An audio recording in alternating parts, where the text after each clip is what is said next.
one driver to miss the top 10 cut is a familiar face to 7 viewers. Neil Crompton is playing serious racer today with the Nissan team. And who better to explain the difference between the race car and its registered road-going version? Sitting in your lounge room, it's easy to imagine touring cars are nothing more than a pretty coat of paint and a number on the bonnet. It's difficult to understand the true performance of these cars. Television doesn't do justice to their real speed, and race cam makes things look positively comfortable and slow. Today we've brought 2 road cars to Eastern Creek, the Nissan GTR and the Nissan Pulsar TI, to run alongside Godzilla and paint the true performance picture. To help us determine just how the Nissan Group A touring car performs compared with its road-going counterpart and the mild-mannered Pulsar, we enlisted the help of John Carey from Wheels magazine and 4-time Bathurst winner and touring car champ Jim Richards. To accurately measure performance, we fitted about 70 grand's worth of German New Age technology to each vehicle. The Leitz Corobit is regarded as the standard instrument in the automotive world for serious vehicle performance measurement. With a special light trigger attached, a test program written into the Corobit's computer memory can be started and stopped by a reflective tape laid across the road surface. The data required includes speed in and out of a corner, average speed and line trajectory.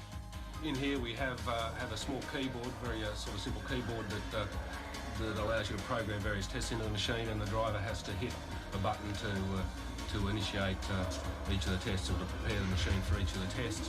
When the test's complete, we just have a printer here which prints out a result absolutely immediately. Back in the pits we've got time to analyse that. To complement the figures, a G-analyst was also fitted to measure the forces on each car across 2 axes. Fed into the PC, when all the data was crunched, it produced impressive results. The vital statistics of these little honeys provides an insight. Group A racing cars might look like production vehicles, but the numbers show the real story. Power is well over double that of a car that's already in the highly impressive category and over 4 times the Pulsar. With huge brakes and massive rubber, it's a great performance package with one drawback: the cost. At full tilt, the GTR race car lapped the 3.9km circuit in a 1 minute 35.24. Its potent road-going supercar cousin achieved a best lap of 1:54.27. That's a full 19 seconds per lap slower. To relate the pace more to the average car most of us drives, the automatic Pulsar TI in the champ's skilled hands managed a 2 minute 10.27, 16 seconds slower than the Black Beauty and 35 seconds a lap slower than Godzilla in handicapped weight and power trim. Having driven the 3 cars today, the Pulsar TI, the GTR road car and the race car, were you surprised at the differences when you could make that direct comparison? Yes, I was. I was probably surprised at the difference between the GTR race car and the GTR road car, because when you actually drive both the cars, they're both relative to being on, one's on road tyres, one's on race tyres, so you get the impression that there's not that much difference. But of course, when you look at the timesheets and that, you realise that there's just night and day. Lap times established, we turned into drag races. Over the standing 400 metres, the feisty Pulsar actually jumps away a little quicker, but the moment of glory is short-lived. When we see them side by side, reality sinks in. The Group A race car is outrageously quick. The stats tell the story. The race car blasts through in 10.9 seconds, the GTR road car in 14.28, and the Pulsar at 16.44. Stopping these cars from 160km per hour reveals equally impressive numbers. With relatively cold tyres and brakes, the race car struggles to maintain an edge over the anti-lock braking system equipped road car, and the Pulsar just keeps on going. There's little more than a metre in it between the GTRs, while the Pulsar is another 30 plus metres down the road. Not that that's a bad result, it's just that the other 2 are astonishing.